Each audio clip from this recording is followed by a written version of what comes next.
Om Bhadram Karnebhi Shrinu Bhadram Pashyemakshabhiryajatra Sthirairangaistushtvagam sastanobhihi Vyashema devahitam yadayuh Swasti na indro vruddhashravah Swasti nः Pusa विश्ववेदाः Swasti नस्तार्क्ष्यो अरिष्टनेमिः Swasti no brihaspatirdadhatu Om Shanti Shanti Shanti. So we are doing the Mandukya Karika and we are on chapter 2. We were on verse 31, which is the most important verse of the entire chapter 2. And it's a pretty radical verse, very shocking kind of verse, because it says, Na nirodho na cha utpatti, na baddho na cha sadhaka, na mumukshur na vai mukta ityesha paramarthata. What does it mean? It says that there is no creation, no cessation of the universe. There is nobody in bondage, nobody struggling to get out of bondage, nobody doing spiritual practices, nobody who's free also, liberated also. And this apparently is the final truth, which is very shocking. Last time we discussed the whole class was a discussion of this, that the way we have understood Vedanta, or in general spiritual life, that there is a problem which needs solving. We are in bondage and we need freedom from bondage, and for that purpose there are certain practices to be done, and we do these practices. Finally there is something to be attained where we become free, enlightened and free. And there is a world which has been somehow created, and the world is created and destroyed, and so there is a whole story which we have learned and which seems pretty convincing. And here, the whole thing is denied. The whole thing is denied. And what it means, of course, we saw last time. I will not repeat the whole class, last time's class. But just to follow on from last time's teaching, we saw the commentary of Shankaracharya. We did a close reading of Shankaracharya's commentary last time. And he raised some important issues. So that discussion I'll quickly sum up before moving on, because that's germane to what's going to happen now, next. What he said was, so there is an opponent who raises a question. The question is, you denied everything, creation of the universe, there's no universe created, obviously there's no universe there to seize, there is no bondage, there is no liberation, there is no spiritual seeking, there are no spiritual practitioners, denying everything. Now, if you deny everything and you have not established non-duality, you have denied entire samsara. So when we say duality, I'll keep using the word duality. By duality what we mean is this samsara which we experience, this world of dualities which we experienced. By duality is not meant here the dualistic religions, because that's the way we use the terms. Not Dvaita Vedanta, that's not the way the term was used in those days. So by duality is meant just the world of differences that we see and inhabit. This world basically. The reality of this world is denied. Not the fact that we are experiencing it, but that there is really such a thing, that is denied.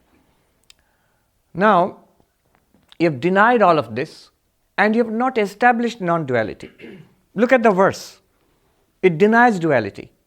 That there is a world to get out of, samsara to get out of. There are practitioners who will practice certain spiritual disciplines, and there are some people who are liberated. All these things are denied. This is a world, the samsara world of dualities is denied. Fine. But you have not established non-duality. Nothing about non-duality is said in this verse. Do you notice this? So the question arises then, having denied the world of differences, the only world we know, and not having established anything else, then the only result is emptiness, shunyam, the void, nothingness. So that's what you want to say, there is nothing. And then the answer was, do you remember? Shankaracharya says, no. When you deny the reality of the snake, what you are saying is the snake is an appearance, the reality is that a rope. A rope is mistaken as a snake.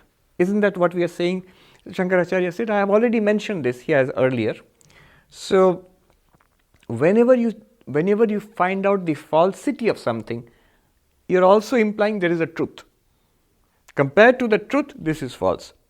So, compared to the non-dual Brahman, this world of differences is an appearance. Though we experience it, though we use it, but it's not intrinsically real. So, even though the verse is entirely negative, not this, not this, but it does not mean that there is nothing at all. When you expose something as false, you're also exposing the reality behind it. Then you remember the next objection immediately came that the snake rope example doesn't apply here. You're giving the snake rope example, it doesn't apply here because according to you means according to us, the non-dualists, even the rope is false.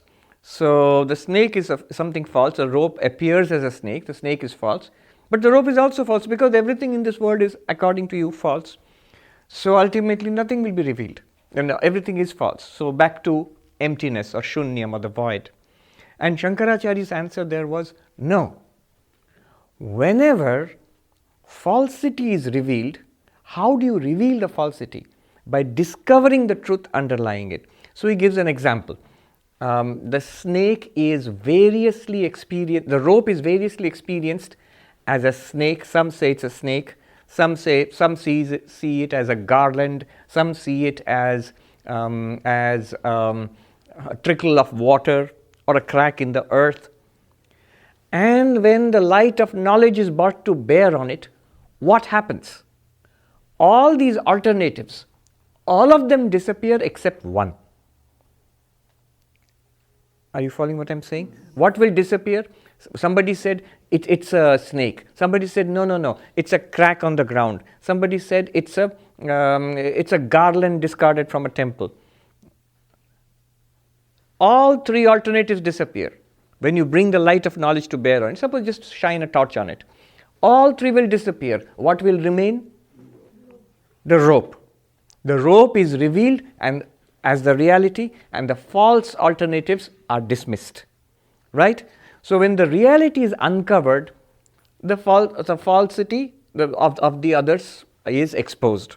They are dismissed. They are negated. So when knowledge comes, everything is not negated. The reality is shown and the false is negated. This is the question. Yes? Swami, don't you have to negate the rope also? And I think the key here is you said that you are negating it. I am negating it. I am the only reality. All else is an observed reality. It's not real. Correct. But here he is using the rope as an example. Ultimately, the rope also is negated. The whole world is negated. But it's an example. The point he wants to make here, in fact, what you said, Shankaracharya actually mentions that too. In the next line he mentions. He says two things here. Remember the question. The question was, isn't the rope also negated? So ultimately, in your system. So by knowledge you negate everything. That's your idea. Then non-duality is not established. Shankaracharya says, no, wait.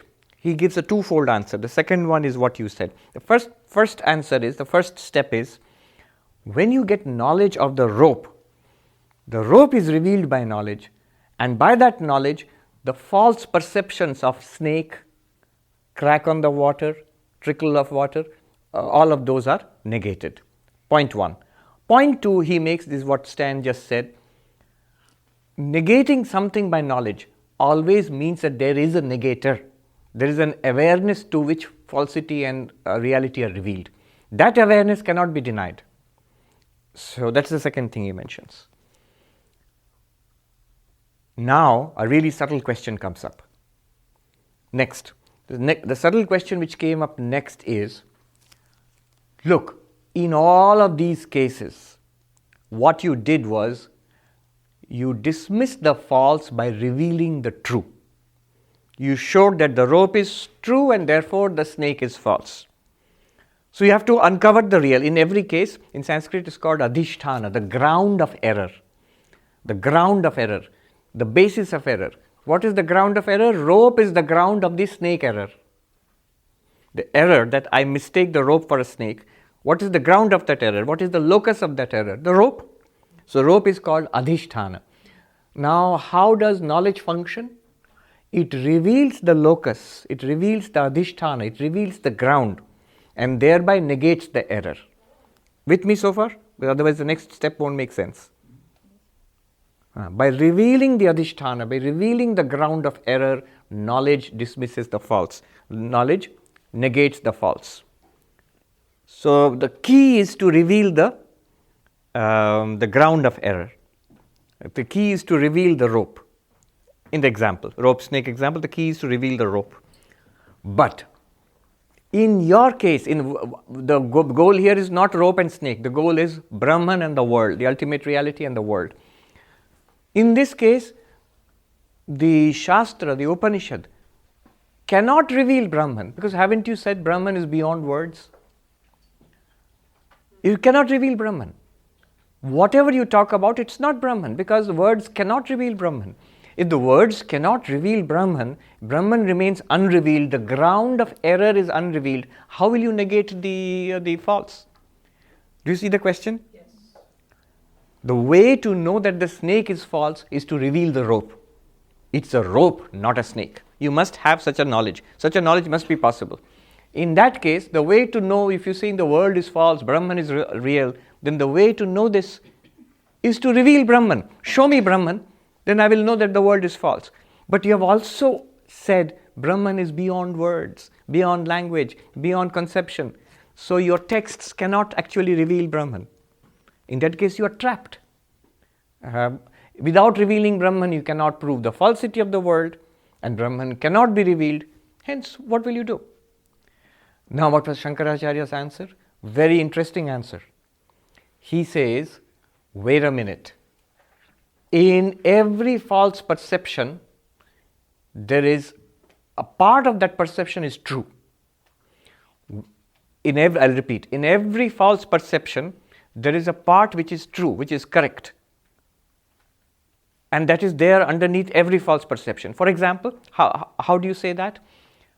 When a rope was mistaken variously, some person said it is a snake, some person said it is a trickle of water, some person said, come on, sit. Some person said it is a garland, discarded garland. Look at the sentences. It is a snake. It is a discarded garland. It is a trickle of water. Now, garland, water, trickle of water, snake, these are false, because they are not really there. But the first part of it is, that's true. Because when you get knowledge, what will you say? It is a rope. It is a rope is correct knowledge. That means the it is part was common to all of them. Not making sense? Yes, it is. It is making sense? Yes, It is. Yeah. It is a snake. It is a trickle of water. Do you understand the examples also? In the darkness, a trickle of water will look like a little curvy little thing there on the ground. A rope might look like that. It is, what was the other one? A garland. A crack in the ground or a garland discarded from a temple. All of these are false. These are all false. They are false. It's actually a rope. It is the rope which was mistaken as 1, 2, 3.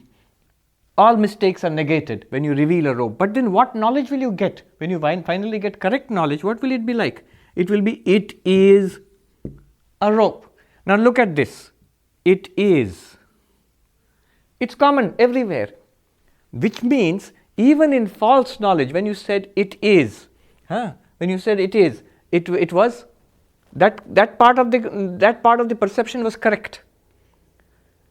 So, what's your point? My point is, Shankaracharya says, in all our experiences throughout our lives, The objective part, the things which we think, I am happy, I am sad, I am tall, short, I am a man, I am a woman, all of these are appearances and they keep coming and going and changing. But one thing is common. I am. This sense of conscious experience, the awareness in which all these adjectives come and go. That is common. And that is the truth. And that is continuously revealed through every experience. I amness, the awareness, I am conscious. This consciousness is continuously revealed in every experience. So what? Now go back to your question. Your question was that without revealing the truth, how can you negate everything? And the truth in this case, Brahman, cannot be revealed. What Shankaracharya is saying is Brahman, your real nature, is continuously revealed. It is being revealed by itself. Why? Because it is not like a rope which has to be revealed by a torch with your eyes. The sense of I, this awareness, is always there, all throughout your life. It is in fact the very ground of all your experiences. All your experiences throughout your lives are in the awareness which you are. Without that awareness, no experience. So that awareness, they call it self-revealed, swaprakasha, swayam prakasha. And the Upanishads again and again speak about it. Consciousness need not be revealed. You say, by what method will you reveal consciousness? What scripture, what technique will you reveal consciousness? Foolish question. Consciousness is self-revealed. It's like asking, this light reveals everything in the room. Now, do you need another light to reveal this light? No. This light is shining, revealing itself first, and then uses its light. The light reveals everything in this room. That's an example. But consciousness is a light, like a light. It reveals itself continuously and reveals everything else also. So consciousness is continuously revealed. But the problem is, consciousness is revealed in association with many things, with a world of duality. This world of duality alone is negated by this verse. Once the world of duality is negated means you realize it is false, it's not real, and it's superimposed on you, it does not belong to you, it appears in you, it is experienced in you, but it does not stick to you. It is not real. And therefore, the unlimited consciousness becomes clear to me, that I am this unlimited consciousness. Otherwise, what happens is, the consciousness is continuously revealed, but in association with many qualities and attributes, good and bad. If you take those qualities and attributes to be real, then you are in samsara. If you take them to be appearances in you, experiences in you, and you being the unlimited, unattributed consciousness, you are immediately free. So Shankaracharya says here, he gives a list of, I think, 16 attributes as examples. We read that last time. He says, Sukhi aham, I am happy. Dukhi aham, I am sad. Notice one thing common, I am. Moodo aham, I am foolish, confused. I am. Aham jato, I am born. Aham mrito, I am dead, or nobody says I am dead. Maybe we can say I am finished. I'm done for. A lot of people in Wall Street, when the market goes down, I am finished. So finished, mrito. Aham jirna, I am old. Aham dehavan, I am embodied. Aham pashyami, I see, smell, hear. Pashyami means I see. But you can extend it to all the sensory inputs. I see, smell, hear, taste, touch. Aham vyakta, aham abhyakta, I am famous, or I am well known, or I am unimportant, I am not known. Aham karta, I am the doer. Aham phali, I am the experiencer of the results of my actions. Karta bhokta, I am the doer and I am the experiencer. I think this is what we, in the Gita class last time, do you remember? We did, if the slayer thinks he slays and the slain thinks that he is slain, neither know the truth. Emerson's poem Brahma. Deep philosophically speaking, what is he saying? That if you think you are the doer, or if you think that you are the experiencer of the acts, the results of action, neither of them is true. You are the consciousness in which these things are appearing. Aham sangyuktaha, I meet people, I am with people, with family, with friends, with community. Aham yuktaha, I am devoid of everything, abundant, solitary and lonely. Aham kshinaha, I am starved. I am aham vriddhaha, I am becoming old.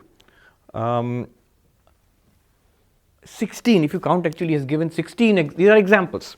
It's not just these 16. Anything that you may say, anything that you add to I am, all of these are negated by this verse. Negated by this verse means it does not say that you do not experience it. What it says is that they are not real. They are appearances in you. And we know why are they appearances in you, or the two reasons it was established. Gaudapada used 2 hammer blows. Because anitya, drishyatva. Anitya, it is impermanent, it comes and goes. If it comes and goes, I am young. Not for long, very soon gone. There's this funny story about a young man, a rabbi who was very young, and the people in the congregation complained to the chief rabbi that he's too young to be a rabbi. And the chief rabbi wrote back, "You are right, youth is a defect, but give him time." It's a defect eminently curable by time. So, now what Vedanta points out is, I am young, the youth is gone. Are you still there? Don't you say, I am the one who was young? That means you are still there. Youth has gone. Happy, sad, from the morning till now, how many times happy, how many times sad, how many times curious, how many times bored, how many times sleepy, how many times alert. Yet, what Vedanta wants you to note that you are the same awareness which experienced sad, happy, curious, bored, excited, alert, sleepy. All those things came and went. You are there. So those things are impermanent. Point 1. And being impermanent, we know the logic. Being impermanent, they do not have, remember, intrinsic existence. If you do not have intrinsic existence, it's a borrowed existence, and that's the definition of falsity. The second one is drishya, an object of awareness. Depends on awareness for its manifestation and existence. It has no intrinsic reality of its own. So for these reasons, all these attributes are appearances in the unattributed consciousness, nirguna chaitanya, in the qualityless, attributeless, pure awareness which you are. None of them stick to you, and even when they appear in you, they are not real. They can really, that awareness is not modified by those things. It's a very important point. When you, the consciousness, experience yourself as happy, when you experience yourself as sad, that leaves no trace on you. It has no effect on you, the consciousness. The consciousness remains as it is. It illumines the appearance of happiness, it illumines the appearance of misery, and it illumines the disappearance of happiness and the disappearance of misery also. Underneath you, the consciousness, you remain unaffected, unchanged. So this is what he said. One more point he makes, which I did not touch upon last time, very briefly I'll tell you, then we'll go ahead. So, I am happy. The happy portion is the appearance, or I am sad. The sad portion is the appearance. It's not a real quality of consciousness. Consciousness is not qualified by, it's not an attribute for consciousness. So, in that case, not happy, is that a quality then? For example, if I say that I am subject to birth and death, and Vedanta says, no. Birth and death come and go, you experience them, you are not affected by that. You are the immortal consciousness. So I am not a mortal being, correct? Then I am immortal. Is that immortality then a quality of consciousness? Is it a quality of consciousness? We are too good as non-dualists. But a question like this may come. I am the limited being here in this body. Vedanta says, no. This body and limitation are experienced by you. In dreams, you see another body, another world. In deep sleep, you see no body and no world, blankness. And so all of these come and go in you, the awareness. The awareness is not limited by them. So, I am unlimited awareness? Yes. Then unlimitedness is a quality of awareness. No. I am eternal, I am omnipresent. So these are qualities of awareness. Then awareness has qualities. Vedanta says, Shankaracharya says, no, that's not the point. Those words are used to negate the misconceptions. Misconceptions are cleared up by the use of these words. But it does not mean that these words also are new qualities for consciousness. It does not mean that I thought I am a mortal being subject to birth and death. Now I stand corrected. I am an immortal being. So my new quality is immortality. No, Shankaracharya says not even that. If you don't use that word, we are already convinced that I am born and I die. We are already convinced I am subject to happiness and misery. So these words negate the misconceptions. Once the misconceptions are negated, these words also have to be dropped. By dropping these words, you do not swing back to the other extreme again. You remain as that consciousness which is beyond expression. The unattributed, the qualityless, the attributeless nature remains, but you no longer can call it attributeless or qualityless. Earlier also I have said, when you say the Atman is all pervasive, as Brahman is all pervasive, in Sanskrit sarvavyapi, that is actually taking into account space. Space. If you take space into account, yes, then what we are talking about here is not limited to one part of that space. But really, even space is an appearance in consciousness. So you cannot say Brahman is all pervading actually. If you say Brahman is eternal, that is taking into account time. If you take into account time, as we always do, then the mistake we make is that we are born in time. There was a time when I was not, and there will be a time when I will not be there. This is the mistake we make. To correct that mistake, we are told you are eternal. But does it mean that I am something which persists throughout time? Actually, no. It means that time exists or appears in me. I am not in time. Suppose in your dream, there is a space which you dream about. Sky is there, places where you visit. Now suppose someone tells you it's all in your dream and all the sky and space is pervaded by you. Everything here is you. In one sense true, but in another sense all those things are not there at all. So you are actually something beyond all those things. They were imagined in you. This is what Vedanta wants to say. It does not say that ultimately when you say Brahman is Sat, Chit, Ananda, existence, consciousness, bliss, even those are terms used to correct our misconceptions. When you say Brahman is existence itself, it corrects the misconception that there is no such thing as Brahman. There is, in a much more real sense than everything else in the world. When you say Brahman is consciousness, it corrects the misconception that Brahman is something else, an object. No, it is you, the conscious subject. But ultimately, Brahman is not even consciousness. It's only in connection with a mind, senses, and a world to be experienced, Brahman appears as consciousness to you. If you remove the mind and the senses, in deep sleep, for example, even what we ordinarily understand as consciousness, it disappears. But the source of that remains. The moment the mind comes, it will shine with consciousness again. It's like, so has the consciousness gone then? Does Brahman become unconscious? No such.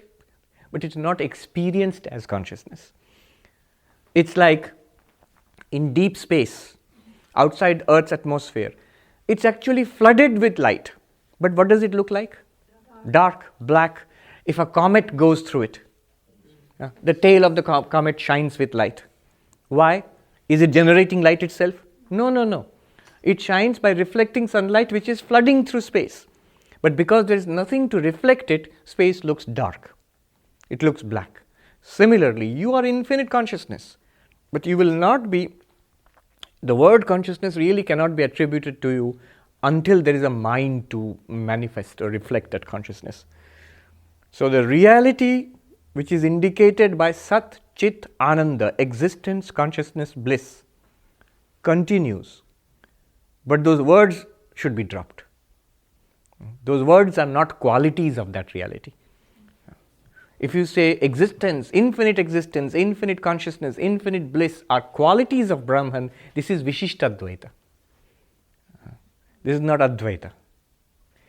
Vishishtadvaita says God has these attributes. Ananta Kalyana Gunagana, infinite auspicious attributes of God. So that becomes a theistic religion in that case. But these are the very nature of the self. You are that. That's the non-dual Vedanta. So he says, even the words should be ultimately dropped once their function is fulfilled. Shankaracharya ends on that point. Maharaj, Yes. one thing, so you did mention this earlier also, in terms of this is King Janaka's dream that Ashtavakra interprets. Yes. What is real? Yes. Ye sach na wo sach. Right. This is something similar then, Yes, of course. This is I am real. I means yes, but be careful. Which I? When I say I am real, I, the man sitting in that chair, am real? No. You have already limited the I with a location, with a form. What did Shankaracharya just say? How do you experience yourself? He gave 16 attributes. I am happy. I am sad. I am old. I am worn out. And he goes on, 16 attributes. So is this the I am that is real? No. I am that is real is consciousness itself. These ones are appearances. This is Satyam, truth. This part is Mithya, the false. False does not mean totally non-existent. It appears. Dream is false, we say.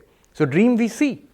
Janaka, the emperor Janaka, he saw the dream, but it was revealed that it is false. Now the Ashtavakra is coming and telling him, this world also you are seeing, it's equally false.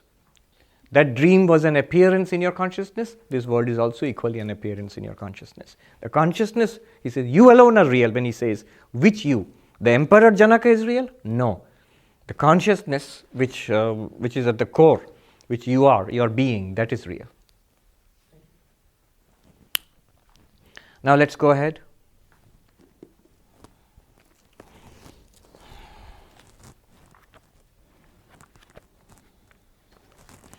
(33).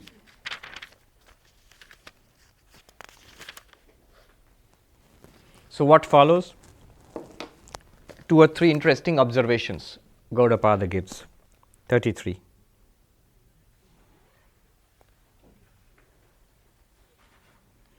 bhāvairasadbhirevāyam bhāvairasadbhirevāyam advayena ca kalpitaḥ advayena ca kalpitaḥ bhāvā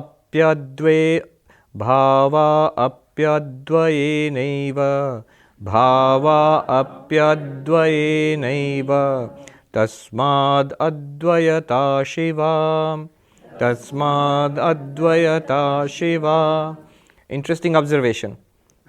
The Atman alone is imagined to be the unreal things of the world, dualities, and is also imagined to be non-dual.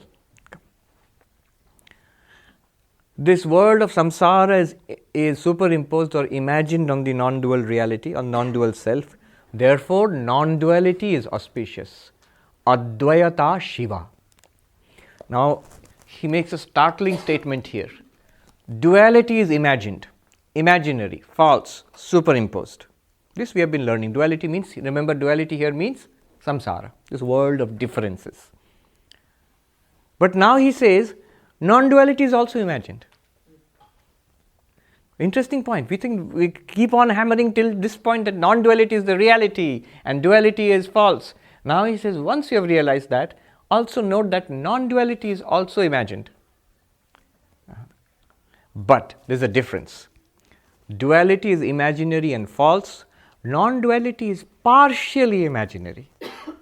In what sense is non-duality imaginary? The name non-duality is imaginary. Imaginary or is set up to correct the error of duality.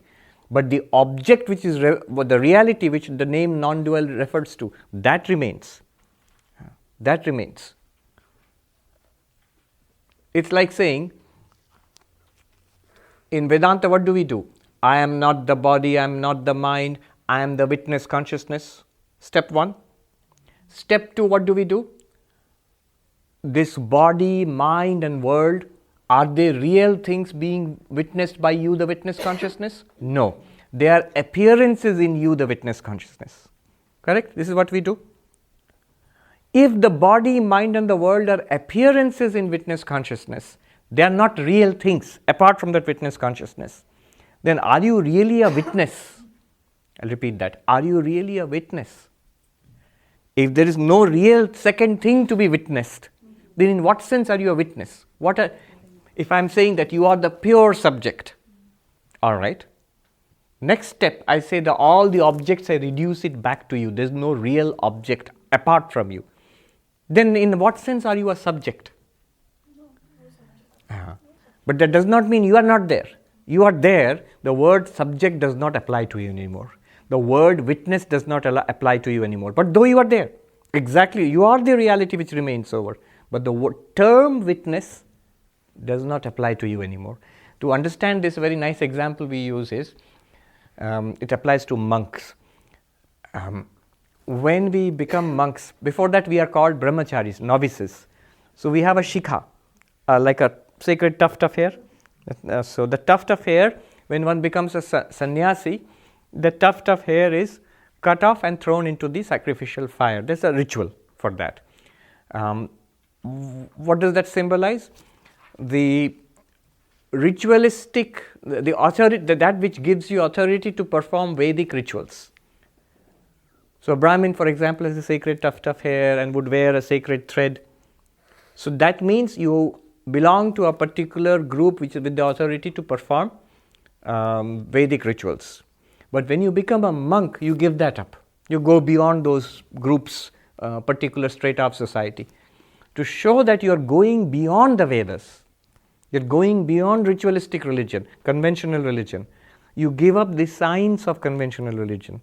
So that is the tuft of hair and the sacred thread which a Brahmin wears.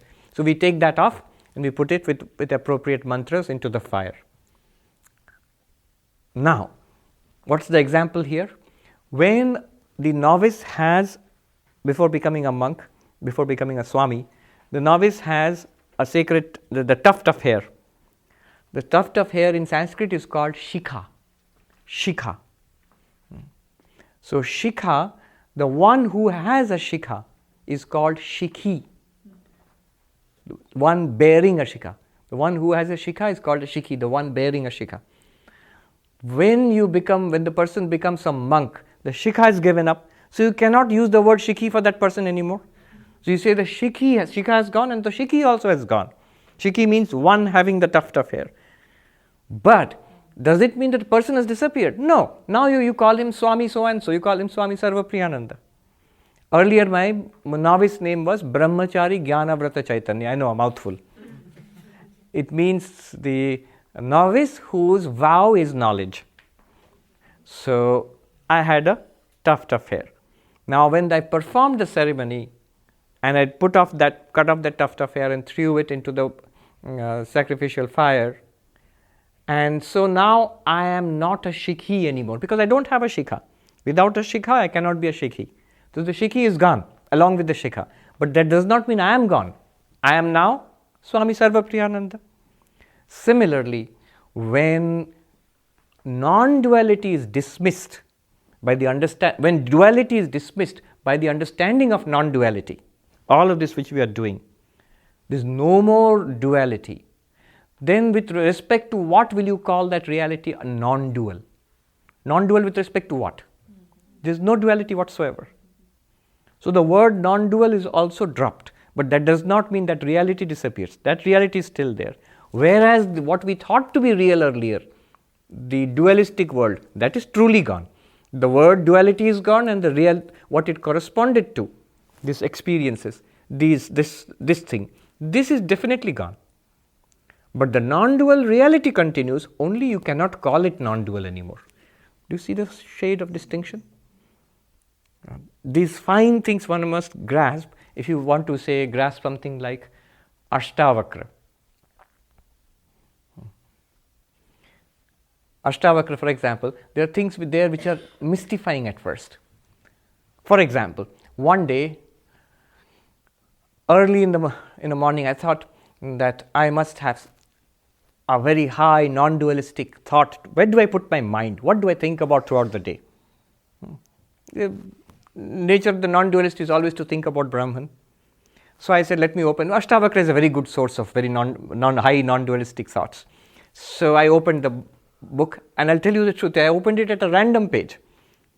And the verse there said, if anybody sees a transcendent Brahman, let him think about Brahman. But I do not see a second reality at all. What am I to think about? You see the subtle mistake you make, that there is a non-dual Brahman and I must think about that. That is good as a stage of practice. But for a fully enlightened person, we'll say what Ashtavakra says. There is no second thing to think about. And I must think about, which means, see the seed of ignorance hidden there, that I am something I need to keep my mind on Brahman. No, what Brahman is there for you to keep your mind on? Only Brahman exists. So this is the thing. The term non-dual is to be dropped. But the reality, just like the term Shikhi was dropped, but I still exist. Only that I am not a Shikhi anymore. The term subject is to be dropped, but the pure subject continues to exist. The term existence, consciousness, bliss is to be dropped. But that which was referred to by that term, that reality, that's always there. Whereas compared to that, samsara, we are talking about very fine distinctions here. Compared to that samsara, which was called duality, dvaitam, that samsara is exposed as being false, and the word duality is dropped because it does not refer to anything real. So there is no samsara, and the word samsara is also dropped. There is no duality, and the word duality is also dropped. In contrast to that, non-duality, the non-dual reality continues, only you cannot correctly refer to it as non-dual anymore. So what he says here is, both duality and non-duality are imagined. The self, you are imagined as duality. We will say, when did I imagine myself as duality? I never do such philosophical things. All the time. The moment you say, I am a waker inhabiting a waker's universe. I am the dreamer in my dream universe. I am the deep sleeper in my deep sleep universe. In the blankness of deep sleep. This is called dvaitam, duality. Where is it imagined? In you, the turiya, the pure consciousness. This is what we learnt in the first chapter. So in I, the unchanging awareness, I experience myself, think of myself as a waker experiencing a waking universe. Both waking universe and waker. Jagrat prapancha and Vishwa. Both are appearances in you, the turiya, the pure consciousness. The Taijasa and Swapna prapancha, the dreamer and the dreamer's dream world, both are appearances in you, the fourth, the pure consciousness. And the deep sleep, you the sleeper and your blankness of deep sleep, both are appearances in you, the pure consciousness. These appearances are duality. This is what we thought it was real. Now it was proven to us in all that we have learnt now. These are appearances, and what is real is the non-dual consciousness.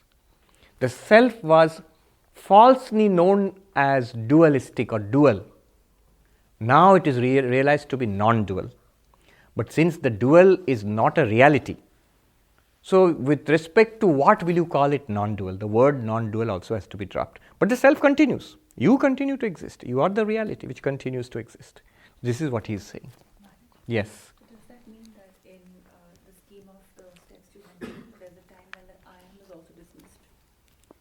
No, I am is not dismissed. You just will not use the term I am. What it refers to will continue. Yeah. Usage will be different. Yeah, the uses you need not use the term I am, because the term I am also depends on using the mind.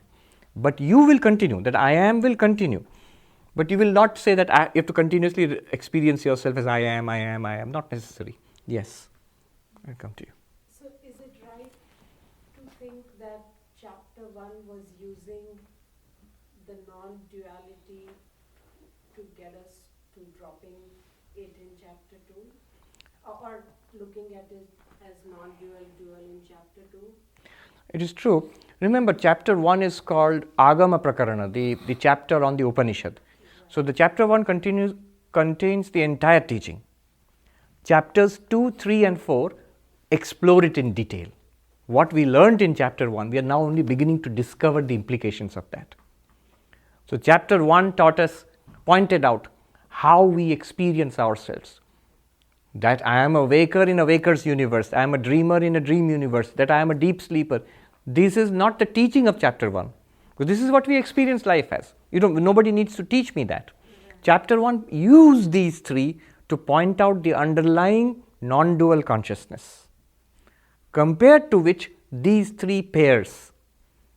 Pairs means waker and waker's universe, dreamer and dreamer's universe, dream universe, deep sleeper and the deep sleep, merged, causal, potential blankness. These three pairs are not real. They are appearances. The reality belongs to the underlying non-dual consciousness. This is where chapter 1 stopped. Right, so Yeah. the seventh verse of the actual Upanishad, which is part of chapter 1. Yes. Yes.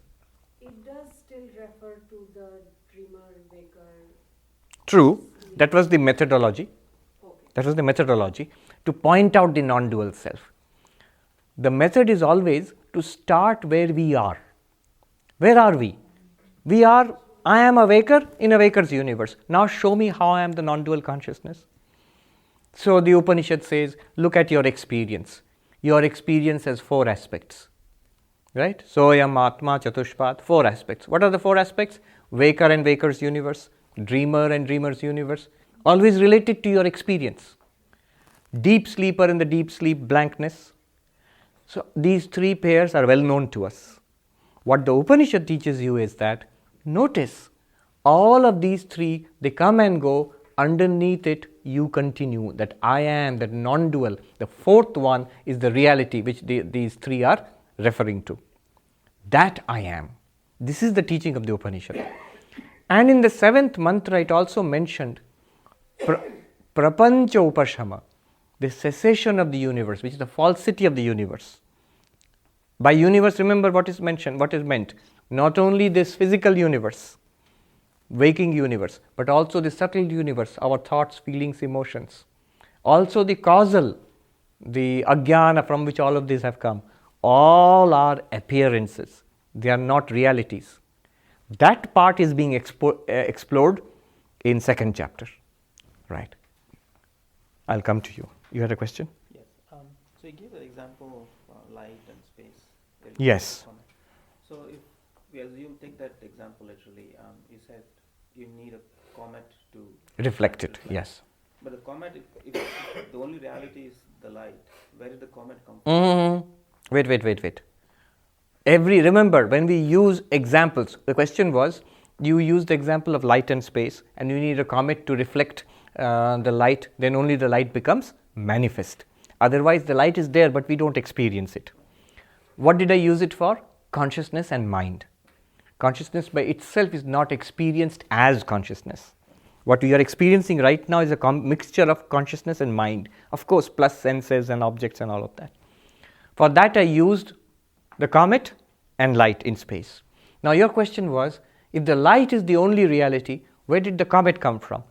Remember, an example is used to point out only one thing. Sri Ramakrishna says in the Gospel, Upama Agdeshi, an example is used to explain one aspect of it. So always, that's where a teacher comes useful. What is the example trying to tell me?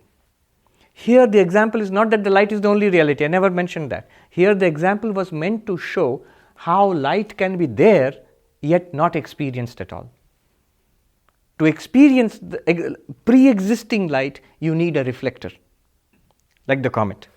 Otherwise, you could have asked, if light is the only reality, where did space come from? Space is also there. Comet is also there.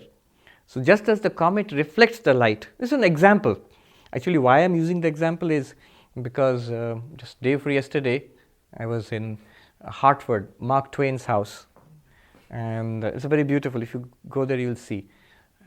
It's a museum now. Now, Mark Twain was born in a little log cabin, I think in Missouri probably. And Halley's Comet was in the sky at that time. Halley's Comet was there in the sky. You know, Halley's Comet, it comes in once in 76 years. So there's a nice painting of a little log cabin and the dark night sky with stars and Halley's Comet in the sky. Symbolizing that the birth of Mark Twain. And Mark Twain always said in his life that I came with Halley's Comet and I shall go out again. When it comes again, I shall leave with Halley's Comet also. He said that. And amazingly, the day he died, that night, Halley's Comet was there in the sky. So there is another painting next to that painting of the house where he died, which is a much bigger house here, close somewhere in upstate New York, I think, where he died finally. And that's also a night sky with stars and everything, and there is Halley's Comet in the sky. So that was, I think, in the background of my mind. That's why I used the comet example. What all I want to point out by that example is light which is there in the sky, but space looks dark, although so much light is there. It takes a comet passing through it. Why a comet? It could be a moon, it could be anything, it could be a satellite. Then you see it shining. Similarly, you remain as consciousness, though it's not experienced as such. It's only when the mind becomes active, your thoughts shine in consciousness, and you say, oh, I am aware, I see, I hear, I smell, I remember, I desire, I want, I understand, I forget. All of these experiences are conscious experiences, and these experiences belong to the mind and the senses, but they are revealed by consciousness. But again, we can ask the same question, where did the mind come from, right? Oh, that's what we have been doing. Huh? Where did the mind come from? Where did the senses come from? Where did the body come from? Where did the universe come from? So it's self-revealing. Mm-hmm. Self-revealing. Consciousness is self-revealing. But if you ask, where did they come from? So the whole of second chapter we did you find 35 answers were given? 35 answers. Take your pick. What is the question you're asking? You're asking, where did the universe come from? What is the answer? We had a list of 35 answers. Do you remember? God created the universe. The cause is time. Somebody said fate, karma has created the universe. 35 answers. And Gaudapada dismisses all of it. Because they all followed the criteria of they are objects and they are impermanent. They come and go. Then what was the answer finally of Gaudapada? What about the universe? Verse number 31. What does it say? Never created, never ceasing. The universe, you answer to a question, where did it come from? Where did the universe come from? Where did the body come from? Where did the mind come from? Gaudapada's answer is very counterintuitively, it never came. Yeah. Where will they go? It will never go. That which has never come will never go. And beginningless, endless. Our immediate misconception is, oh, that must be then eternal. Universe is eternal. Beginninglessly there and endlessly there. Gaudapada is saying it is beginninglessly not there and endlessly not there. But appearing. And the example he gives is the dream example. If the same question you ask in the dream, where does this universe come from? What's the answer to that? It didn't come. It's an experience in the dreamer's mind. This is an experience in consciousness, but there has no creation means something has been produced. So if it has no existence apart from consciousness, it has not really been produced. You see how profound these observations are. The very reason these questions are coming again and again is, although the answers have been given, it's only after some time it begins to dawn what a radical statement that Gaudapada is making. It's no small thing. The reason why people get profoundly disturbed by these things is because how deep they run. It's only after a lot of thinking. At first we may say, yes, I've understood. Then we ask finally, how did the universe come? That's what we have been doing for the last 1 year. Now, then, it's good. The question has come. And then we begin to realize, oh my God, this is what he said. Then what is going on here? Nothing is going on here except you, the consciousness. That's the answer. You had a question? I'll come to you. I'm just going back to the board where you said Yeah. I am happy, and then that I am part remains true. Let's say I am Constant, yes. Yeah. But if I say I'm happy, the I am is I'm identifying myself with the body, mind, and emotions. Correct. So when I say I am Brahman or I'm consciousness, it's a different I am actually. The I reference point is different. Yes. So how can it be the same? Yeah, I am in words is the same, but the reference point from which I'm talking, I am Brahman, I'm consciousness, and we say I'm happy. Right. It's different. What we are trying to say here is, when you say I am Brahman or Atman or pure consciousness, I am not saying anything different from the I am itself. The I am itself is Brahman. If you realize the nature of the I am continuously present to you in all your experiences, you have found Brahman. What is normally happening is this I am, which is by nature, by I am I mean consciousness. I am is just the language I'm using for that. This is infinite, undivided, continuous. It gets associated with all these 16 or many attributes and then feels limited and feels like what we call a samsari. In itself, it's not a samsari. This I am is what yes, you had a question? It's I am is what Ramana Maharshi said, find out who you are. It's the pure I am, not these things. Remember, he's not even telling you to dismiss these things. Just note that they are not you nor yours. They appear and pop in and out of your awareness. Don't be associated with them. Then you are free. It is not even saying that don't experience them, shut your eyes to them. No, let them come and go. We take them to be real, we hug them to ourselves, and then we say we are trapped, we are unhappy. Is it sometimes, not sometimes, but I am still connotes a little bit duality. So if I see there is amness, Yes. and I think I'm a little bit, maybe was influenced by Nisargadatta. Yes. I am, don't go too much on this I am. If you want to call this amness, correct, no problem. What is amness but being awareness? Sat Chit. What is the fundamental quality, fundamental reality about yourself? That you are real, and it's not just a dark reality, it's a shining reality, if I put it that way.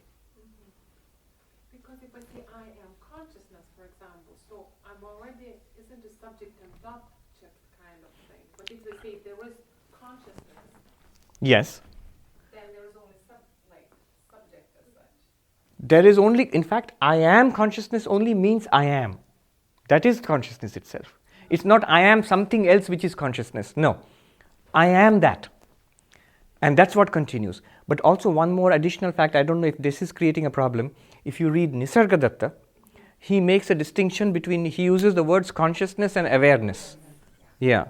And this leads to confusion. Remember the original words he used were in Marathi. So what, for example, he sometimes says that at death, the body will go, mind will go, consciousness also will go.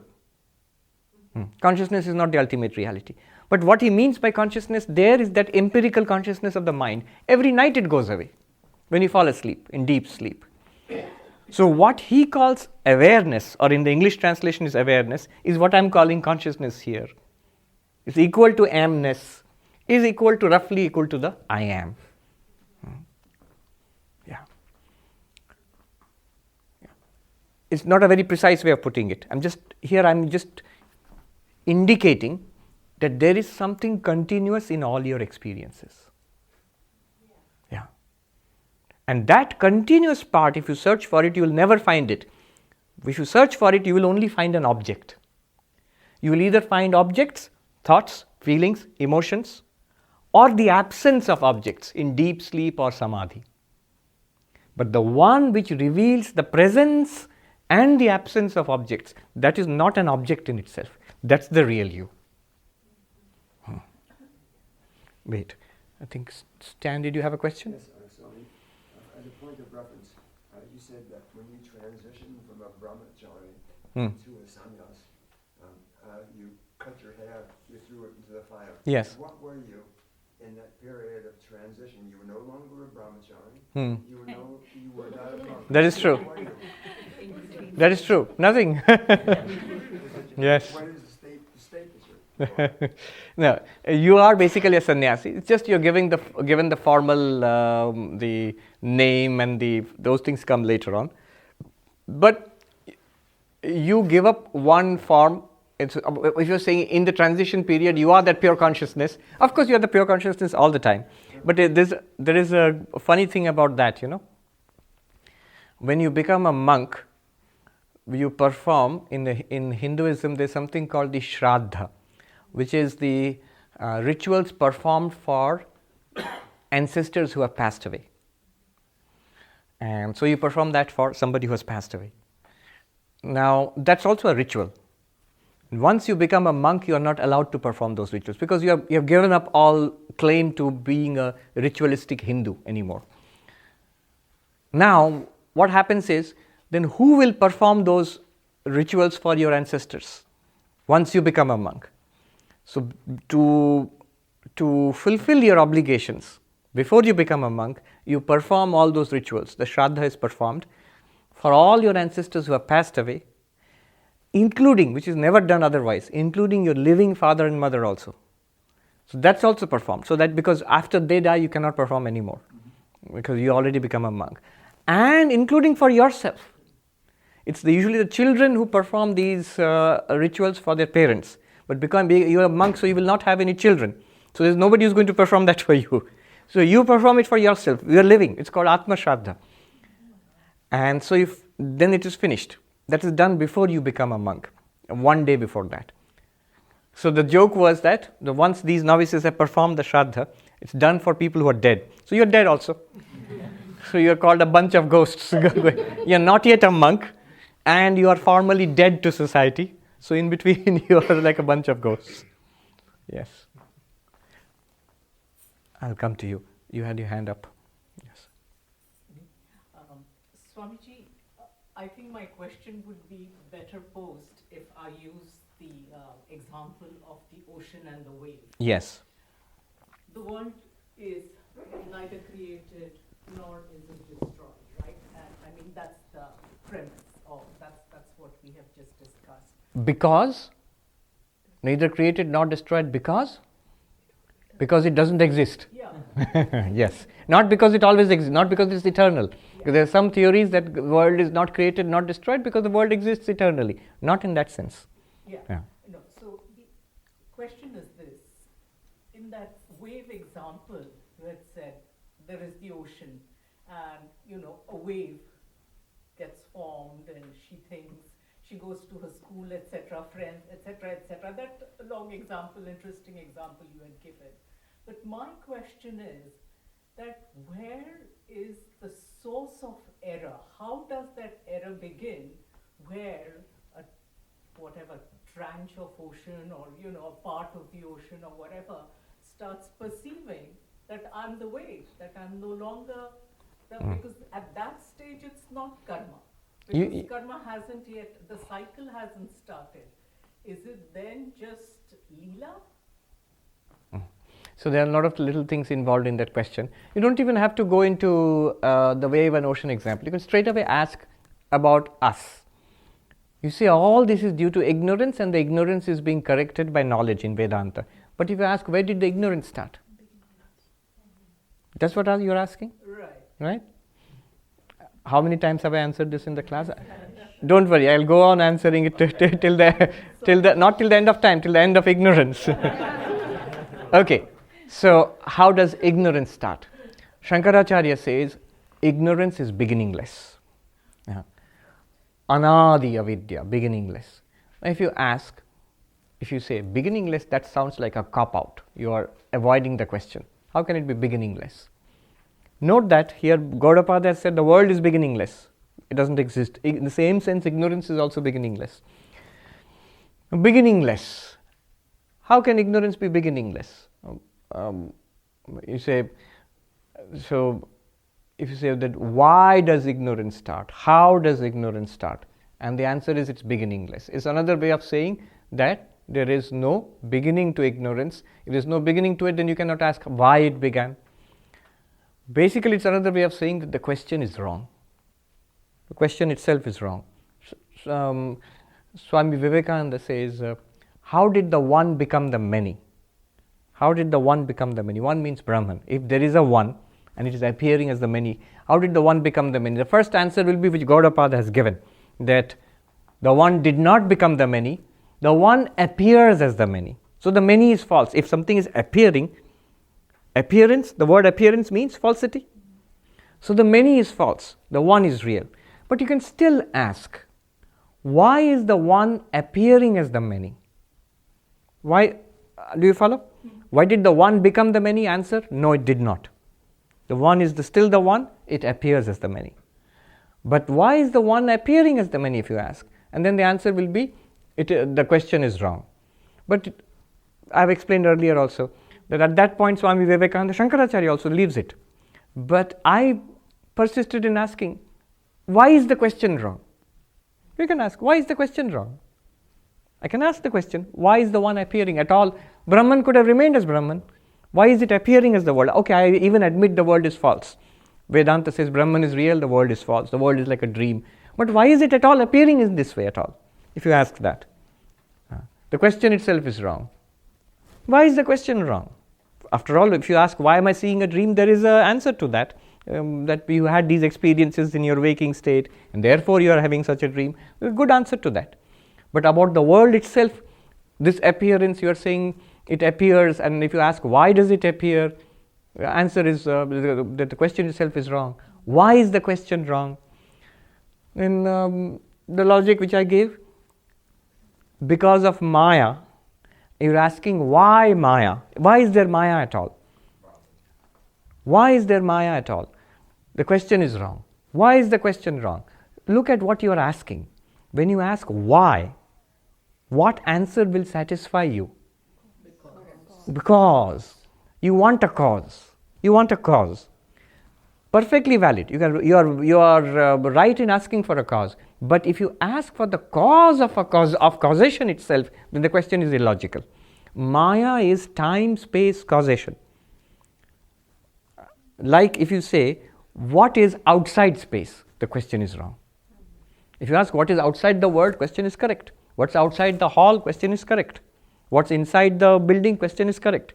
But what is outside space, if you ask, question is wrong. Why? Because outside and inside are space words. Without reference to space, you can't ask outside, inside.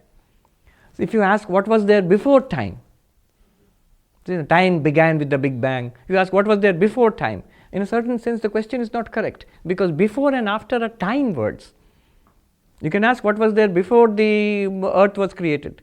You can ask what was there before we were born. But you can't ask what was there before time, because before and after are time words. Only when time is there, then you can ask before and after. Similarly, you can't ask why for causation. You can't ask for a cause of causation, because cause and effect begins with causation. For anything in the universe, you can ask what is the cause of this. But what is the cause of causation itself is a meaningless question. Because only when you accept causation, then in causation, cause and effect operates. Correct? So this question, when you say why Maya, you are basically asking why causation. Makes no sense there. This was in fact one of the great discoveries of Gaudapada. This is called Ajatavada. He says that Brahman is beyond causation. Brahman is not causally linked to this universe. Just as this universe is not causally linked to your dream universe. Your dream universe was not actually produced from this universe. So the world was not produced from Brahman. Yes. Sorry, this question may sound a little silly. But we're saying the only reality is consciousness. Yes. The universe is unreal. Whatever we observe, whatever we experience, the reflection in consciousness, but really is not real. It's not real, not a real. As real is the existence consciousness. Yes, That's yes, the reality. yes. Take it one step further, what we observe in science, the rules of science, it's what we observe, they're real only in our consciousness. They're not real per se, they are real in our consciousness. Yes, but you make a distinction between our consciousness as the consciousness reflected in the body mind of one person and the world of science which is external to that consciousness. It's not that the gravity exists in Newton's consciousness. It's in that one consciousness we're talking about where Newton and gravity both appear. Yes, but they appear in consciousness. Yes. Right? Let's take it one step further. Language Hmm. appears in consciousness. Yes. Logic appears in consciousness. In consciousness, correct? Teachings appear in consciousness. Right. Gaudapada's teachings appear in consciousness. Correct, correct. None of this is real, None of this is real, correct? including his teachings. Including these teachings. That's why I said the question is silly. Yes, yes, absolutely. Absolutely. In fact, they say that once one become enlightened, Yatra Veda Aveda Bhavanti, where Vedas are no longer Vedas. They don't apply to the one who is enlightened. Because you have realized the reality which underlies all these teachings also. These teachings are only appointed to that reality. And if and when you get there, all this just goes away. Goes away means? It's unreal. It's Yes. It doesn't exist in some ways maybe. In fact, that alone exists. These don't exist as they seem to exist. It becomes like, suddenly when you realize it's a movie, doesn't mean the movie goes away. The movie is still playing. You realize a deeper truth from that the movie, it's a movie. There's a screen which is real. Compared to that screen, all the characters and events in the movie are not real. But in the movie itself, the plot remains the same. Whatever the director had planned, that remains the same. Even when you realize it's a movie, it still exactly is the same. And that experience will continue. Vedanta says, let the experience continue. It's a movie then, it's entertainment, it's Hollywood. It's fun then. It's only when you do not realize the underlying reality to be yourself, then it becomes samsara. You're trapped in it. It's like being trapped in a movie, like a horror movie, for example, without knowing that it's a movie. Then it becomes terrible. If you don't like the unreal, real binary, try what Swami Vivekananda said, lower truth to higher truth. From a surface level to a deeper level. Yes. So back to 33. Yes. You said that non-duality is also imagined. Yes. So is the imagination part related to the words, the description, the way we in our minds formulate non-duality? Yes. Non-duality is a technique meant to point out the falsity of duality and the reality beyond that. We call it non-dual, but that also term has to be given up because it's technically no longer correct if there is no real duality at all. So it's the way our mind thinks about it. Yes, it's a technique to set you free from it. So this has always been applied, this approach.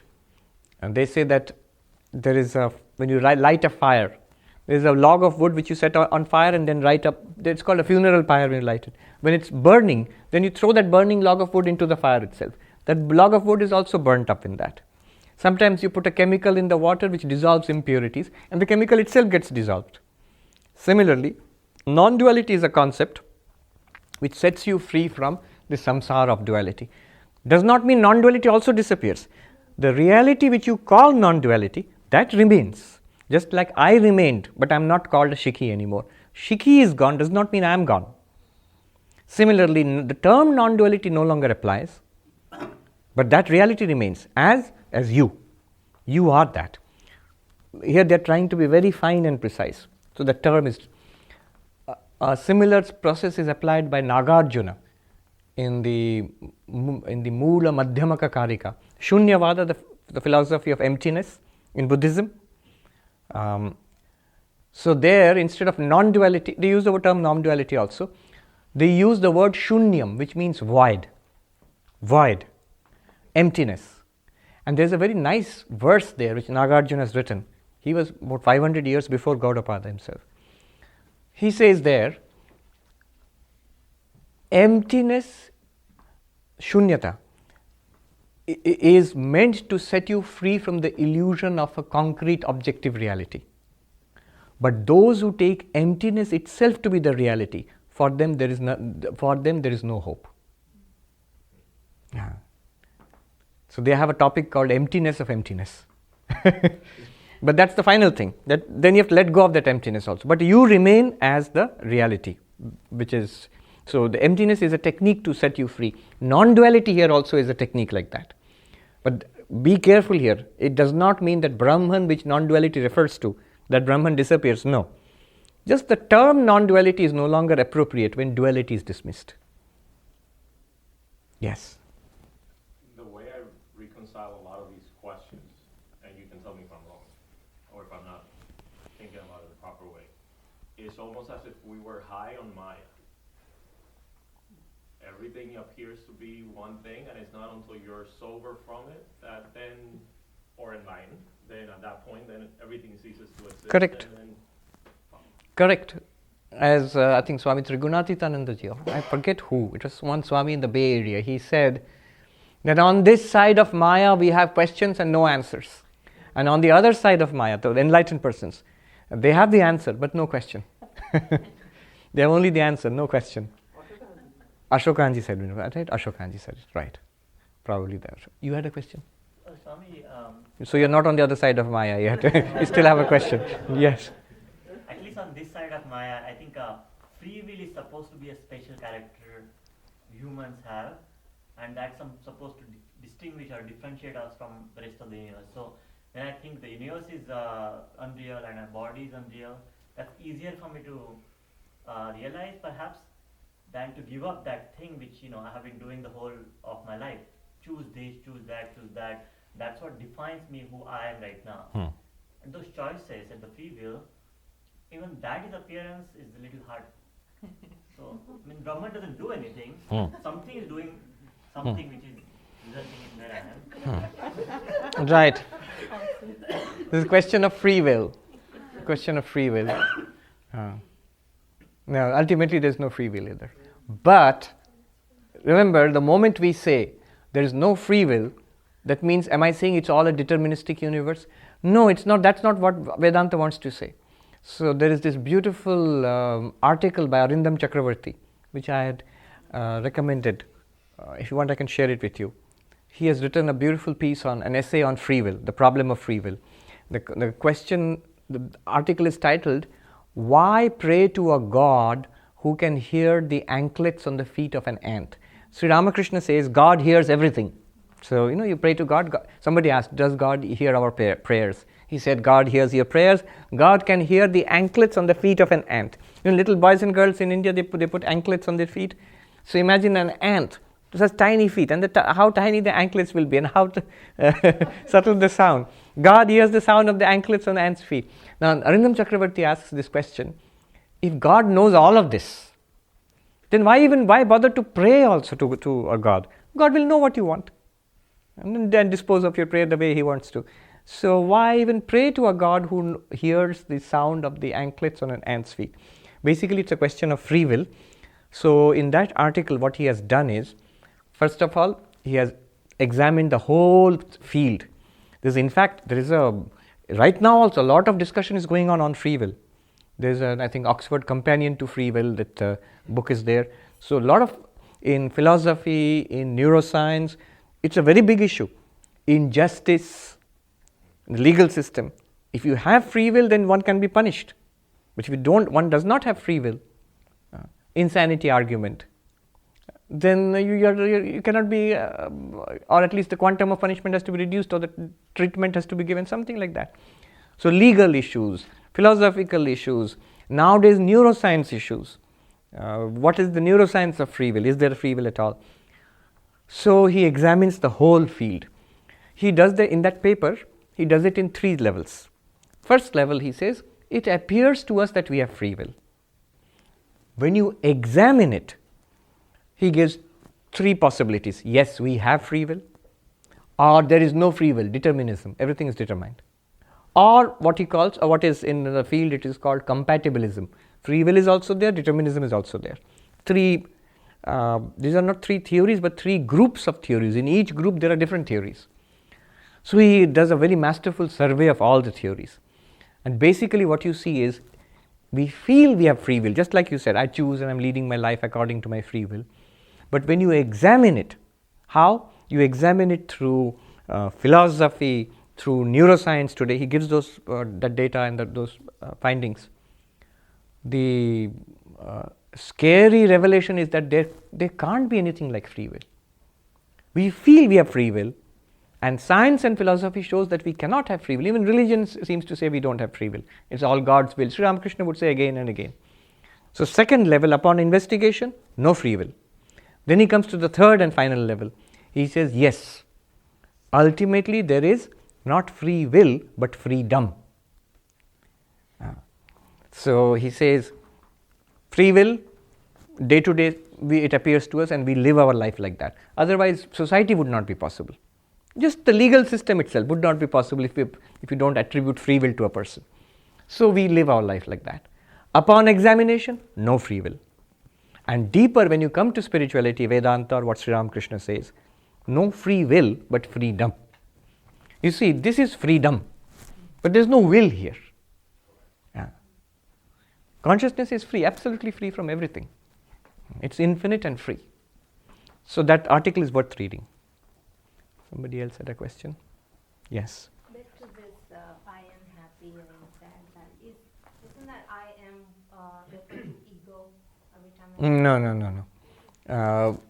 It is just the way of putting it, because the ego also will disappear in deep sleep, for example. But deep sleep is also an experience to consciousness. Here the I am is referring to consciousness. The moment you own I am happy, I am sad, I am old, I am young, that is the ego. Ego is an operation of the mind. Even that operation of the mind appears to consciousness.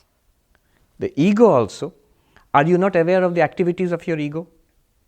You're aware of it. What is aware of the activity of the ego? That is what I mean by I am here. Yeah. If you strip away all of this from the I am, then you will go beyond the ego. The ego is a functioning of the mind. Okay. All right, let's go ahead. Let's do one more verse. Number 34. So what did we learn in 33? bhāvairasadbhirevāyamadvayena cha kalpitaḥ. I am, this self, you the self, pure consciousness. You are imagined as a samsara of dualities, as these false appearances. bhāvairasadbhi. If you asadbhi bhāvair, by these false appearances you experience yourself. It's literally what we did in the first chapter. You, the consciousness, how do you experience yourself? Waker and waker's world, dreamer and dream world. By these false appearances is the self seen in duality. The same self is also imagined as non-dual. When? By all these teachings. So both are equally false? No, not equally false. The second one is the concept which sets us free from the falsity of the first one. So he says, bhāvā apyadvayenaiva. All these appearances in the world, whether in waking world or dream world, they are all imagined ultimately on the non-dual self. By realizing the non-duality of the self, the falsity of the universe, the falsity of duality is realized. Therefore, he says, tasmādadvayatā śivā. Therefore, non-duality is auspicious. Auspicious?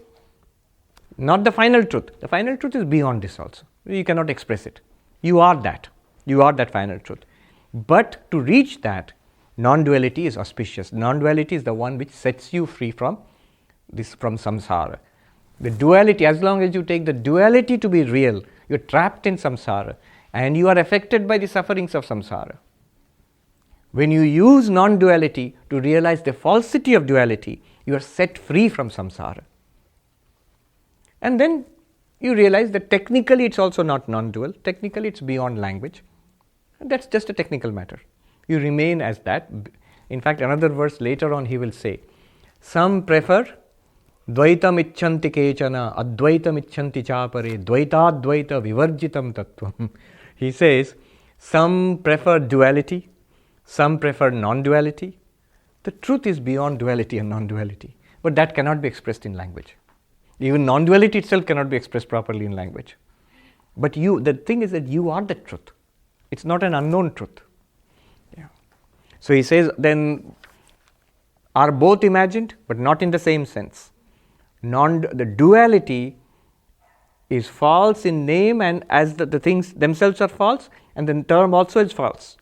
And it traps us in samsara, and it is productive of great misery. This is the problem we are trying to transcend.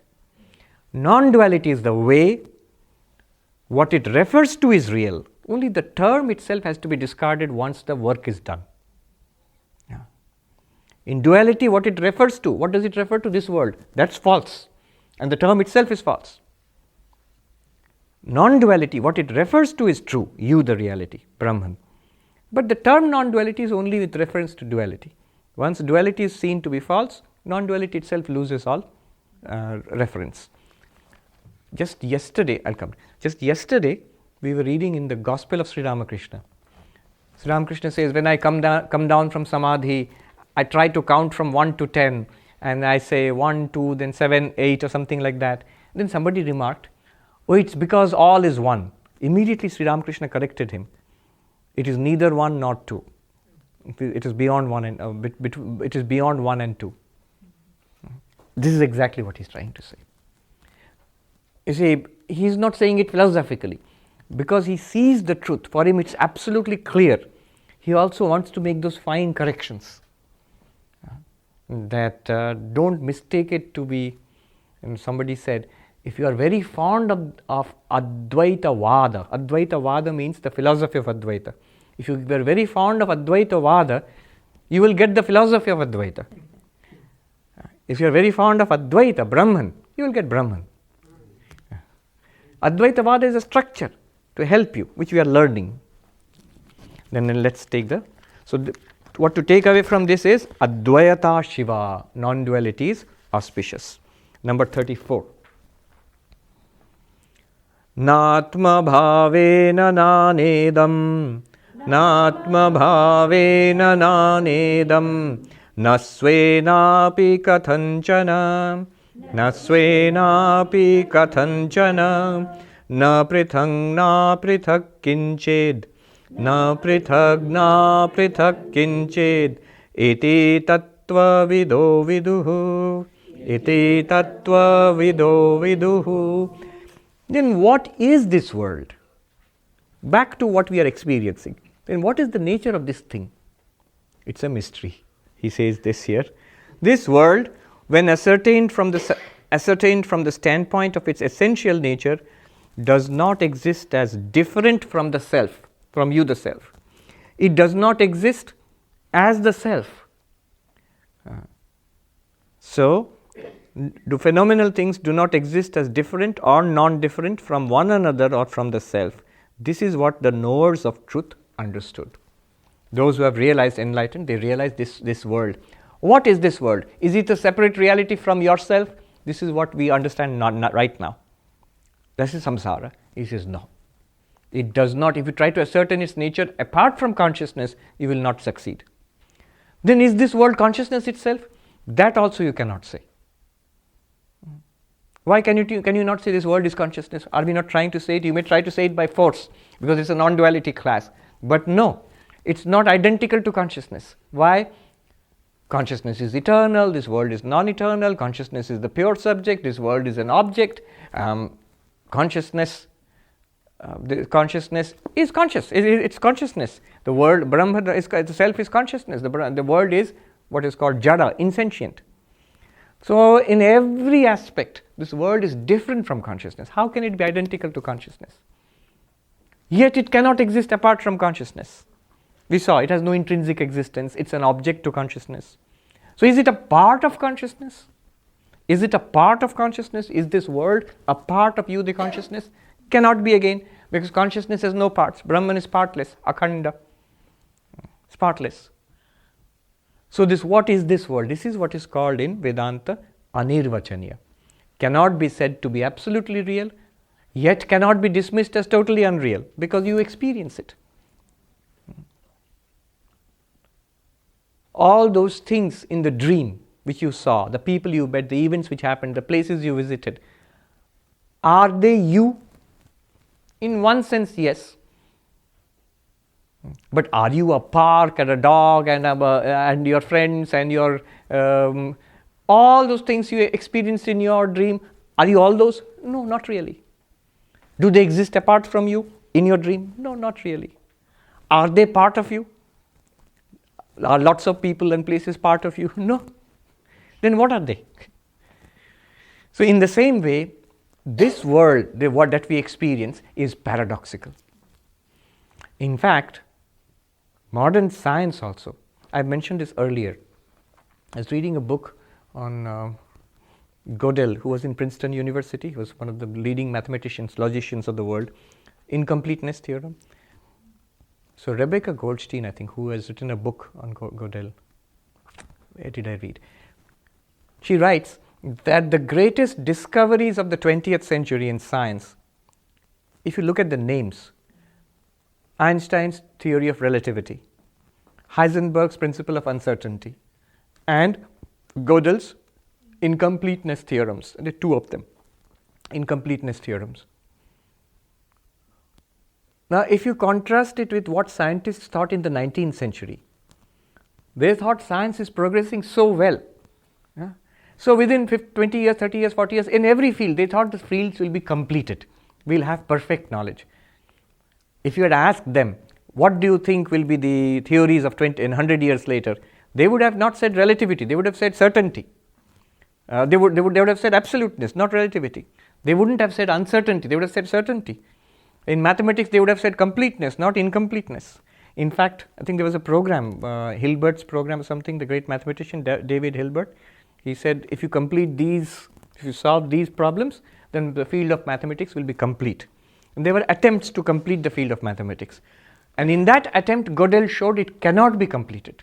The very nature of logic is that you cannot have completeness only at the cost of consistency, or consistency only at the cost of incompleteness. I'm speaking like somebody who knows it. I don't know it at all. So now, what struck me when I was reading that is, look at the terms: relativity, uncertainty, incompleteness. These are the very terms of Maya. These are the very terms of Maya. I know, I'm not making it a superficial observation, because I know each of them has a very technical meaning. But in general also, look what it means for science and mathematics. So in fact, what has happened today is, they say, those who know physics and mathematics, they say, they know much better than us. So they say that there is a scandal at the heart of physics. The two fundamental theories of physics, general relativity and quantum mechanics, which is finally what physics is, they are incompatible with each other. The two theories which describe this universe, one universe, they mean different things. So how it can be reconciled? It has to be reconciled somehow. They don't know. We don't know yet. Mathematics. At the heart of mathematics, they say there lies a monster, which is Gödel's incompleteness. So this is what he wants to say. The world, ultimately, if you consider it, in itself, it's a mystery. For our purposes, no problem, because you are the reality. Let it appear. It's fun to you. Yeah. And you can do whatever you want in it. You can do business, you can do science, you can lead a family life, you can be a monk, you can do Vedanta. All of that is possible within the world. But the underlying reality is you yourself. So he says here, the verse said, 34. Nātmabhāvena. What is the world? It is not the self, you the pure consciousness. It's not that. nānedaṃ. It is not a world of multiplicity apart from you. That also does not exist. Na pṛthaṅnāpṛthakkiṃcid. pṛthaṅnāpṛthakkiṃcid. So this world does not exist as one with you, and the differences in this world, he says, even difference in this world cannot be proved. It's an interesting observation. I'll just say what he means to say and leave it at that. It may sound crazy. He says, even in this world, if you forget non-duality also, even in this world, which seems to be a world of multiplicity, plurality, difference, literally, the whole world is construed on difference. You are sitting on the chair. Clearly, the chair is different and you are different. That's why you can use a sentence like, I am sitting on the chair. But Advaita attacks this, Advaita says, chair and you are different. So there are three things you have said. You, the person. Man is sitting on the chair. Man, chair, and man and chair are different. Man, chair, and difference. The man is revealed by, I can see the man. I can see the chair. But can you see the difference? They seem to be different, but is difference a form which can be seen? Tell me the color of the difference. Tell me the size of the difference. Tell me the form of the difference. Difference is not something that can be seen. Difference is not revealed by your sense organs. Bheda in Sanskrit, bheda is not something that is revealed by pramana, by sense organs. But difference is not an object. It must be an object, then what is it then? Vedanta will say difference is not an object. It's not there at all. But it seems to be there. Whole world is predicated on difference. Without difference, no samsara is possible. If you take difference out of it, it will all resolve back into a mass of blankness which you experience in deep sleep. Only when you introduce difference, then you have a world of colors and shapes and people, I and this, subject and object. But Vedanta asks the fundamental concept, the linchpin, the seed from which emerges the sprout of this universe, that is difference. In Sanskrit, bheda. But what is bheda? You can see objects. You can see object A and object B. But the difference between object A and B you cannot see. You might say, what a crazy thing to say. But the fact is, if you follow it up, you will see it's true. It's not what Vedanta says is, it's not an object of vision. You can't see difference. It's not an object of hearing, smelling, tasting, touching. Because all you can see are colors and shapes. But the two things are different. So is it an object of inference? They say anumana, inference. Do you infer two things are different? Vedanta says no. That which cannot be experienced by direct perception can never be inferred. How? You say that there is fire on the hill. The classic example in Indian philosophy. There's fire on the hill because you see smoke. But you can infer smoke from the fire. The fire brigade goes out. Not on the hill. Here in Manhattan, there's fire on the skyscraper. Why? Because of smoke. And then the fire brigade goes rushing there. But you can infer that because you have seen fire and smoke together at some point. If you can never see them together, there is no valid grounds for inferring fire from seeing smoke. Similarly, you see two objects, but the two objects are different. How will you infer unless you have seen difference somehow? Unless you have made difference an object of your experience somehow. So it is not different by pratyaksha, but that means by perception. Difference is not proved by anumana, inference. Is difference proved by scripture, Shruti? No, Shruti says there is no difference. Shruti that is, Upanishads want to establish advaita, non-duality, no difference. Shruti says, neha nanasti kinchana, there is no plurality here whatsoever. So plurality or difference is not established by any source of knowledge. You can say, the Jews have a word, chutzpah. What we take for granted, our whole life is predicated on that. Advaita has the daring to make an attack on that very thing, plurality. Actually, the attack is on the Nyaya philosophers. Nyaya, school of philosophy in India, is a pluralistic school. They admit difference. So there are lots of things. So for example, they will say things like, it's a very common sense approach.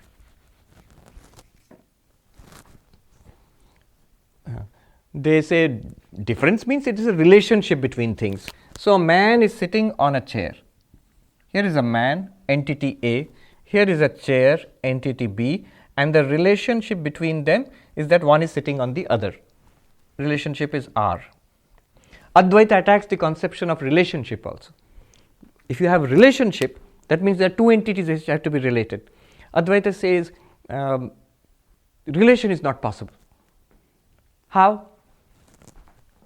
Advaita asks, so you have three things, entity A, entity B, and the relationship between them. Like saying that the pen is on the book. Pen is an entity, book is an entity, and the relationship between them is one is on the other. That's the relationship. Now Advaita asks the question, so A is real, right? Yes. B is real, right? Yes. Is the relationship real or not? Yes. It's also an entity, a different kind of entity. In that case, if relationship is a real entity and A is a real entity, and R exists, relationship exists between A and B, then what is the relationship between A and R here? What is the connection between them? You have to say another relationship. How is entity A related to entity R? What's the connection? Because they are not same. If they are same, is A equal to the relationship? No. Then this entity, whatever it is, there must be some relationship between two different entities. So between A and R, if you say R1, you know where this is going. What is the relationship between A and R1 and R? Then you'll have multiple order relationships, endless regression.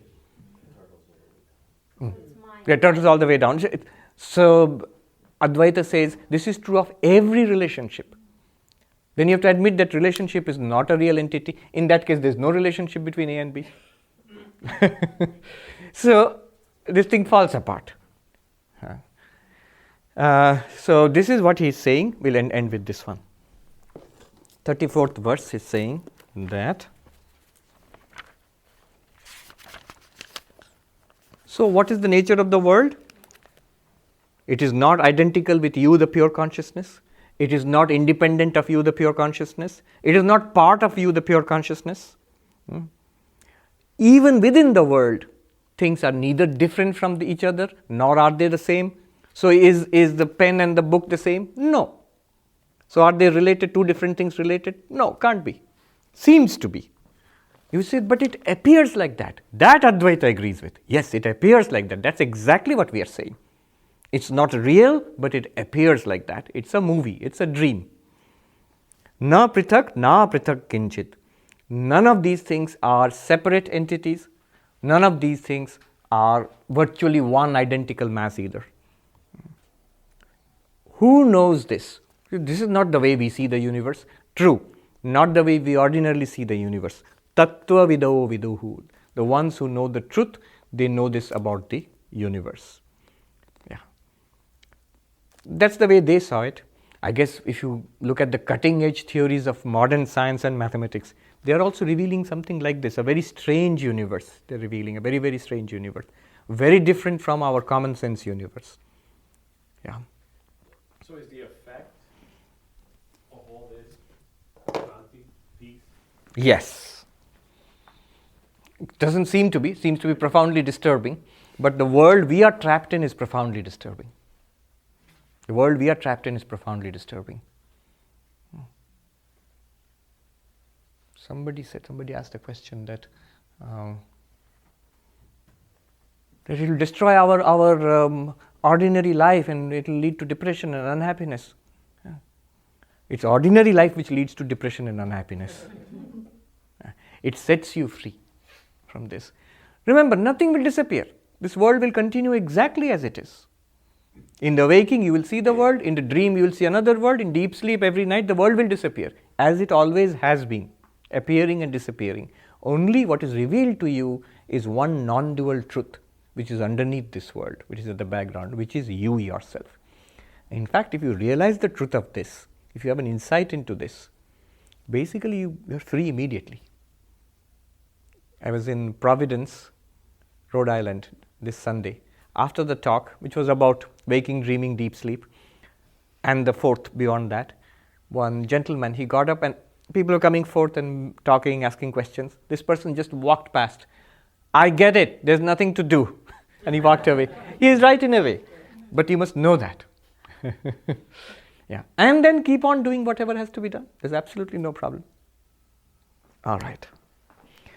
Om Shanti Shanti Shanti Hari Om Tat Sat Shri Ram Krishna Arpanamastu.